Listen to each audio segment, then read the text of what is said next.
Ciao, sono Davide, ho un labbro sul taglio gigante, sono un pilota di kart e oggi parlerò della mia prima gara di quest'anno.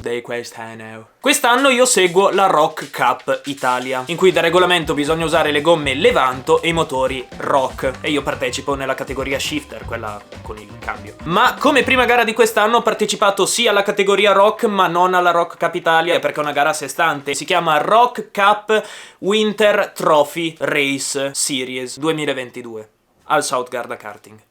È una gara molto bella, si svolge in 2 giorni, il sabato e la domenica, ci sono un sacco di manche, qualifiche eccetera, adesso ve le dico in ordine. Allora, il sabato abbiamo 2 turni di prove libere, in cui facciamo delle prove libere, poi abbiamo un turno di prove cronometrate, in cui conta il tempo per stilare una classifica, e successivamente abbiamo 2 delle 3 manche di qualificazione, ossia delle piccole gare da 10 giri, che in base alla posizione di arrivo ti danno un punteggio. Il primo prende 0, il 30° prende 30, e questi punteggi verranno sommati alla fine delle 3 manche per l'ordine di partenza stavolta della prefinale e della finale, che si svolgeranno la domenica insieme alla terza manche. Iniziamo? Iniziamo dal giorno primo, che però non è il sabato, è il venerdì, perché noi abbiamo fatto un giorno di prove in più prima della gara per essere pronti, capito? È stata una giornata molto tranquilla di prove con il team Abi Racing. È andato tutto bene, se non che tipo ho rotto una candela. Non va più? Qual è il problema ti dà? Candela, è andata la candela. Sì, Il resto della giornata ho continuato a girare, quindi passerei al sabato. È il primo vero giorno di gara, quindi inizia ad essere bella tosta e iniziamo a fare sul serio. Il sabato facciamo un primo turno di prove libere non ufficiali. Entro per fare il mio rodaggio, guardo in alto sul tabellone e vedo una bandiera nera con il mio numero. E nel senso, mi sembrava strano, non avevo fatto nulla di male. Bandiera nera vuol dire tipo espulso, escluso, bannato. Ok, cioè, perché a me? Cosa stavo girando? Ho fatto 2 giri piano, e quindi ho detto, boh, faccio un altro giro e cerco di capire. Fatto sta che torno il giro dopo, c'è il direttore di gara con una cazzo di bandiera nera gigante che mi indica dicendo, anche un po' incazzato, che non potessi tenere la videocamera. mi hanno dato bandiera nera. A chi? A me bandiera nera. Perché c'è solo telecamera. Via, riparti. Perciò ho tolto la videocamera e da qui la registrazione non c'è più, perché non potevo registrare. E quindi che cazzo di video sto facendo? Non lo so. Esco, tolgo la videocamera e rientro, finisco il mio rodaggio e inizio a tirare. Inizio a tirare e succede una cosa. Aspetta. Sì, è un pistone. Come si vede non c'è, tipo manca un pezzo, per intenderci. Il motore ha fatto pa pa. Ok, sì, è stato spiacevole, sì, mi sono girate le palle, però nel warm-up cambia poco. Sì, sono rientrato nel turno delle prove libere ufficiali. Vado dentro, giro per prendere il ritmo e prepararmi alla qualifica, ma arrivo in pratica, tutte le curve a sinistra, tranquillo, le faccio, sto in pista, tranquillo, perfetto, ottimo, fantastico, stupendo, superbo. Nelle curve a destra invece arriva a un certo punto che cazzo il kart fa questo, cioè, credo di essermi spiegato, ossia, io faccio la curva e a un certo punto il dietro parte, capito? Cioè, tipo, va nell'iperuranio. E non mi spiego tanto questa cosa, ho ipotizzato mentre guidavo, cazzo, ma non è che magari perdo acqua, ma la sonda della temperatura non segnava nulla di strano, quindi, boh, mi pare assurdo, però la cosa diventava abbastanza pericolosa sia per me che per gli altri piloti, quindi decido di uscire e di controllare, ed effettivamente la mia ruota posteriore sinistra era bagnata. Ma era bagnata tanto, tipo, cioè tutto lavato. Esco e torniamo in tenda. Non c'era tempo da perdere, abbiamo dovuto trovare assolutamente la soluzione per questo problema dell'acqua, altrimenti avrei mandato a fanculo tutta la gara. Controlliamo bene, e l'acqua sembrava uscire dalla zona centrale del radiatore, ossia tipo dove c'è il tubicino, no? Dello sfiato. E allora, pare assurdo che perdo un radiatore nuovo. L'abbiamo cambiato per toglierci il dubbio, dato che ne avevamo lì un altro. Mi sono messo il casco e tipo a 180 battiti al minuto, perché correvo da mezz'ora, sono entrato in pista per fare sta benedetta qualifica. Fatto sta che, dopo aver scaldato questa bellissima gomma nuova, il kart nelle curve a destra, Cristo santo, continuava a buttarmi quasi fuori pista. Dentro di me dico, mannaggia, devo uscire di nuovo, non riesco a stare in pista, il kart è inguidabile. Già iniziavo ad imprecare dentro il casco. E fossura, che in italiano non so come si traduca, faccio un altro mezzo giro, prima di uscire perché bisogna anche raggiungerla all'uscita, e cosa succede? Cosa succede? Esatto, un altro tocco di pistone è sceso e guarda che bella che è. Guarda qui la grippatina cattiva. Sì, ho grippato un secondo motore. Esco incazzato nero. Tutte le possibili sfortune mi sono capitate in queste 2 ore. Come cazzo è possibile che 2 volte grippo il motore e perdo acqua nel giro di 2 ore? Ho cambiato tutto e mi sembra difficile.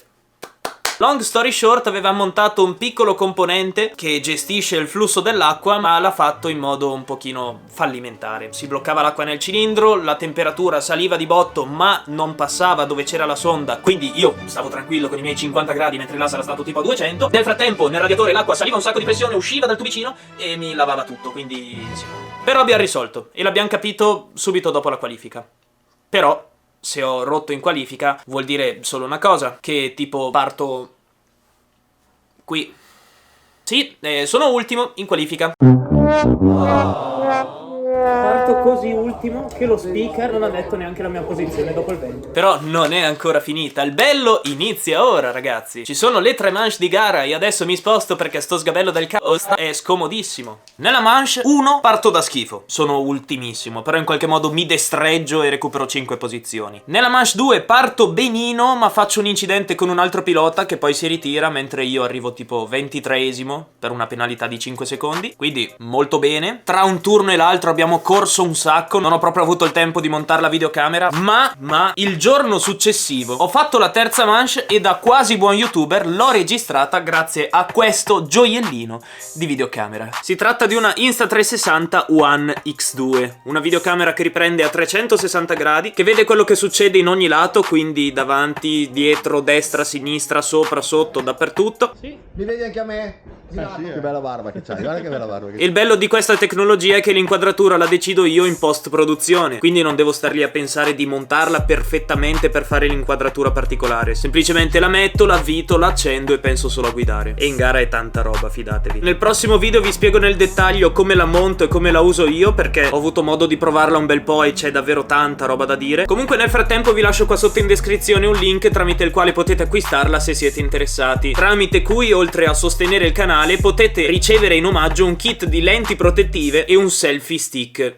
invisibile. Non è niente di alieno, però funziona davvero. Intanto grazie Insta per averci salvato il video e che mi hai fatto gareggiare senza troppi pensieri. Ci spostiamo sul radiatore? Ci spostiamo sul radiatore. Nella terza manche le cose non è che siano andate poi così meglio. Parto neanche male, ma mi trovo un tuia selvatico fermo in mezzo alla griglia che mi ha fatto perdere un anno di vita. Mi sono attaccato al freno per non ucciderlo, però sono andato in sottocoppia e sono ripartito come una vecchietta. Poi però in qualche modo riprendo e ne sorpasso un paio. Però alla quadra arrivo dietro a un particolare pilota che potevo sorpassare, però chissà cosa mi dice il cervello, resto dietro. Comunque gli sono lì attaccato, lui perde malissimo il posteriore, io in qualche modo cerco di evitarlo ma era assurdamente tardi, quindi lui inizia a roteare come un fidget spinner e io nel frattempo faccio un paio di salti e sfriziono come un dannato. Non il miglior modo per finire la terza manche, che però comunque concludo in 18esima posizione se non sbaglio, dovrei aver recuperato 5 posizioni. Quindi tirando le somme di queste manche, il primo ha accumulato 0 punti, il secondo 9, mentre io ne ho la modica cifra di 60.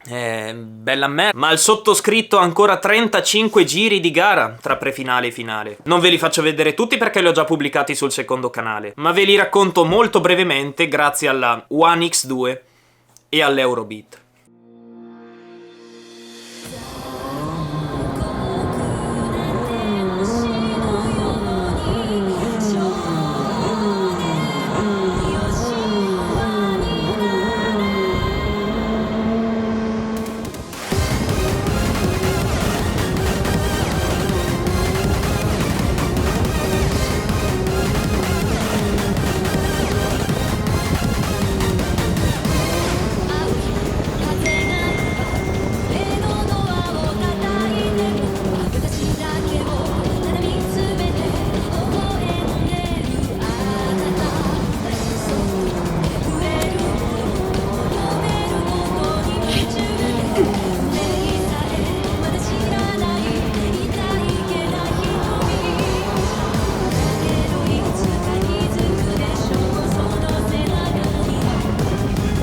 Nice.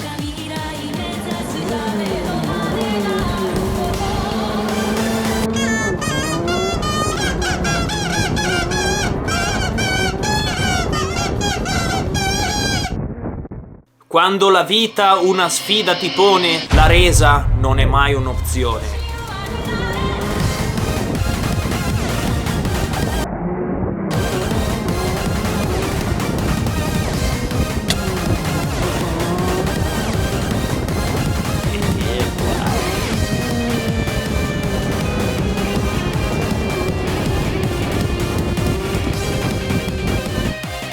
Alla fine ho tagliato il traguardo 11°, però sono arrivato nono, perché mi hanno sorpassato 2 piloti, però entrambi hanno avuto una penalità di 5 secondi, perciò sono arrivato nono. Tutto sommato non male, si è riusciti a girar su bene un weekend che era partito in modo molto compromesso dalla sfortuna. C'è però da dire che qui il pilota in alcune fasi di gara poteva sicuramente far di meglio, come al solito. Riguardando certi video a volte mi fa venire un pochino il nervoso, però ne è ben consapevole e ci sta già lavorando. Infatti nella gara successiva è già andato meglio, nonostante delle boiate allucinanti che ha fatto comunque, però questo è un altro capitolo.